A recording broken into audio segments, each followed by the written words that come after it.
ایک سوال یہ ہے کہ کیپٹلزم سے بیان ہونے والے معاشی مسائل کو بیان کرنا غیبت میں ہے آئے گا، اور غلط ذرائع آمدن کو والوں کو بے نقاب کرنا بھی حسد میں شمار ہوگا؟ دیکھیں، غیبت کی 6 ایکسیپشنز ہیں، اور اس میں یہ سب آؤٹ ہیں، اس میں سے یہ غیبت میں نہیں آتا، یہ تو امر بالمعروف و نہی عن المنکر میں آتا ہے، یہ تو اسلامی سیاست ہے۔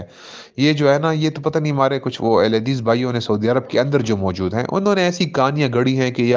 آپ صرف سامنے کہہ سکتے ہو، پیچھے نہیں کہہ سکتے ہو۔ جو پبلک مظالم ہوتے ہیں، پبلک منکرات ہوتے ہیں، اس کی پبلک میں بیان کیا جاتا ہے، اور یہی صحیح طریقہ، یہی اسلام کا طریقہ کار ہے، یہ کوئی غیبت میں نہیں آتا۔ اور یہ غیبت کی، آپ صرف گوگل پہ لکھیں گے غیبت کی ایکسیپشنز نا، غیبت کے اندر استثناء، تو آپ کو یہ 6 7 اور 8 مختلف چیزوں کی آپ کو ایکسیپشن مل جائے گی، جو کہ فقہا نے سیرت نبوی سے اخذ کیا کہ نبی صلی اللہ علیہ وسلم نے یہاں پہ یہ بات کی، حالانکہ یہ ڈیفینیشن وائز غیبت میں آتی تھی، لیکن اس کا مطلب یہ ہے کہ یہ شرع نے ایکسیپشن بیان کی ہوئی ہے، تو ایکسیپشنز ویل نون ہے۔ تو آپ صرف گوگل سرچ کریں، آپ کو یہ سارا نکل آئے گا۔ تو ظالم حکمرانوں کی یہ سب برائیاں بیان کرنا، یہ تو فرض ہے، یہ نہ کرنا گناہ ہے،